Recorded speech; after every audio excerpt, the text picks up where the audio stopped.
تو میں عرض یہ کر رہا تھا گناہ سے ہم کیسے بچیں، ہمیں یقین کرنا چاہیے کہ گناہ میں نقصان دیتا ہے۔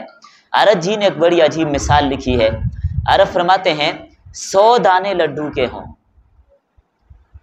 اب یہاں پر ایک آدمی آپ سے کہے جناب یہ 100 لڈو ہیں، ان میں سے ایک دانہ اس کے اندر زہر ہے، 100 لڈو ہیں لیکن ان میں سے ایک میں زہر ہے، آپ ان میں سے کوئی ایک دانہ کھا لیجئے، 99% میں تو یقین ہے کہ زہر نہیں ہے، ایک میں ہے بھائی، 99 دانے بالکل ٹھیک ہیں، زہر ایک میں ہے، کیا خیال ہے ہم میں سے کوئی تیار ہوگا کہ اس 100 دانے میں سے کوئی ایک دانہ کھا لے؟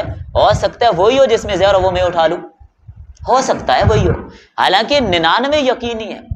تو بھائی یہاں پر بھی دیکھیے کہ گناہ پر تو نقصان 100% یقینی ہے کہ نقصان ہوگا، اور ادھر 1% آپ کو یقین ہے کہ زہر ہے، 1% کا یقین ہے، اس کے باوجود ہم 99 کو چھوڑ رہے ہیں، اور جہاں پر 100% یقین ہے کہ نقصان اور جہنم میں جلنا ہے، ہم گناہ کو نہیں چھوڑتے۔ اس کی وجہ کیا ہے؟ ہم گناہ کے نقصان کو نہیں سمجھتے۔ اور پھر آپ اس میں ایک چیز اور دیکھیے، بعض لوگ اس نیت سے توبہ کر لیتے ہیں، چلو جی بعد میں توبہ کر لیں گے، ابھی گناہ کر لو بعد میں۔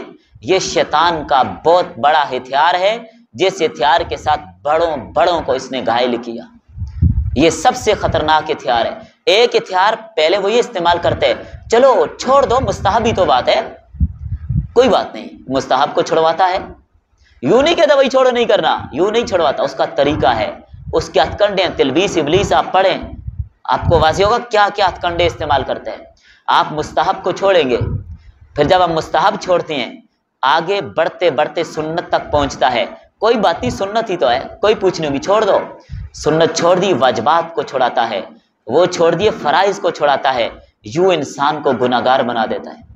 اور اسی طرح ادھر وہ یہ وسوسہ ڈالے گا، کوئی بات نہیں صغیرہ گناہ کر لیجئے، نیکی کرنے سے دھل جائے گا، کر لیں گے، وہ کروا کر پھر کبیرہ میں بھی مبتلا کر دیتا ہے۔ اور اسی طرح میں نے عرض کیا توبہ کی آڑ میں گناہ کرواتا ہے، یہ سب سے بڑی بے وقوفی ہے کہ انسان توبہ کی آڑ میں گناہ کر لے کہ چلو کوئی بات نہیں بعد میں توبہ کر لوں گا۔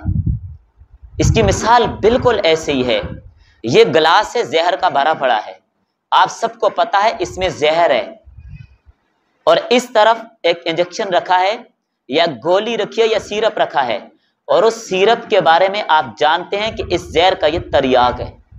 دیکھیں اللہ نے دنیا میں اگر زہر پیدا کیا تو تریاق بھی پیدا کیا ہے۔ اب ہو جائے اچانک ناواقفیت میں نہ سمجھی میں کسی نے زہر استعمال کر لیا، زہر کھا لیا، نہ سمجھی میں تریاق لے لے، تریاق اختیار کرے انشاءاللہ ٹھیک ہوگا۔ لیکن اگر کوئی بے وقوفی کرے بھائی یہ زہر کا گلاس ہے اور ادھر میرے پاس یہ سیرپ رکھا ہے یہ اس کا تریاق ہے، مجھے تریاق معلوم ہوتے ہوئے چلو بھائی یہاں کہ یہی بات ہے کہ ہم کہتے چلو یہ گناہ کر لو جو توبہ ہے وہ کر لیں، تو یہ بے وقوفی کی بات ہے۔ کیا پتا شیطان اس کے بعد مزید آپ کو آگے لے جائے، اور جب ہی آپ نے وہ گناہ کر لیا امید تو یہ اس نے دلوائی تھی کہ بعد میں توبہ کر لیں گے، توبہ کا موقع ہی نہ ملا، زندگی نے ساتھ ہی نہ دیا، اسرائیل نے روح قبض کر لی، کدھر سے توبہ کریں گے؟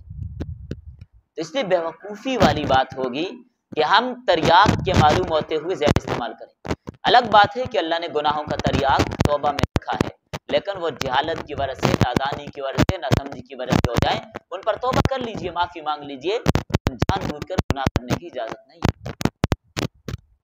مفتی شفیع رحمۃ اللہ علیہ، مفتی تقی صاحب دامت برکاتہم العالیہ نے لکھا، فرماتے ہیں ابا جان کو بچھو اگر ڈنگ مار لے زہر چڑھ جائے تو بہت زبردست دم آتا تھا، زبردست دم کرتے تھے، وہ زہر اتر جاتا تھا۔ جہاں کہیں کسی کو بچھو لڑ جاتا حضرت ایک بار دم کرتے یوں ہو جاتا کبھی بچھو لڑا ہی نہیں۔ فرماتے ہیں ایک موقع پر جب کراچی میں نئے نئے شفٹ ہوئے وہاں پر بچھو بہت زیادہ تھے، تو لالٹین رکھی ہوئی تھی، بجلی کا زمانہ نہیں تھا، تو حضرت مطالعہ کر رہے تھے، تو حضرت کی اہلیہ محترمہ نے کہا کہ ساتھ سٹور سے کوئی چیز میں نے نکالنی ہے، ذرا لائٹ مجھے دے دیجیے۔ حضرت مطالعے میں ایسے مستغرق تھے کہ لائٹ دینا پسند نہ کی، معمول تھا مطالعے کا. یہ تو عام لوگ ہیں نا مطالعہ نہیں کرتے. ہر طبقہ اپنے مذہب پر مطالعہ کرتا ہے. ایک مسلمان ہیں جو اس سے پیچھے رہ گئے. اتنے ذخائر موجود ہیں ہمارے پاس، علماء نے محنت کر کر کے اپنی زندگیاں لگا دی ہمارے لیے، کتابوں کے ڈھیر ہیں لیکن ہم پڑھتے نہیں. اللہ کرے کہ ہمیں یہ شوق پیدا ہو جائے. تو حضرت مطالعہ فرما رہے تھے تو الیہ سے کہا آپ ایسے کر لیجئے، اسٹور میں بالکل سامنے وہ چیز ہے، بس ہاتھ ادھر کرو اور اٹھا کے لے آؤ، مشکل نہیں ہے، بالکل سامنے ہی، اندر جانے کی ضرورت نہیں ہے.